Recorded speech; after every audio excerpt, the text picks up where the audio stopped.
Sa unang tingin ay aakalain mong isang regular na krus lamang ito. Ngunit ang krus na ito ay kung saan nagsimula ang Kristyanismo sa Pilipinas. Ito ay ang Magellan's Cross sa Cebu City.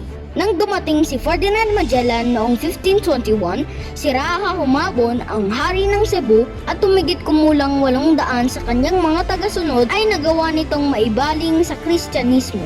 Upang parangalan ito, nagtanim siya ng krus sa mismong lugar na ito. Matapos ang kamatayan at pagkatalo ni Magellan sa Mactan ilang araw lamang matapos itanim ang krus, ito ay nananatili sa lugar sa loob ng maraming siglo hanggang ngayon.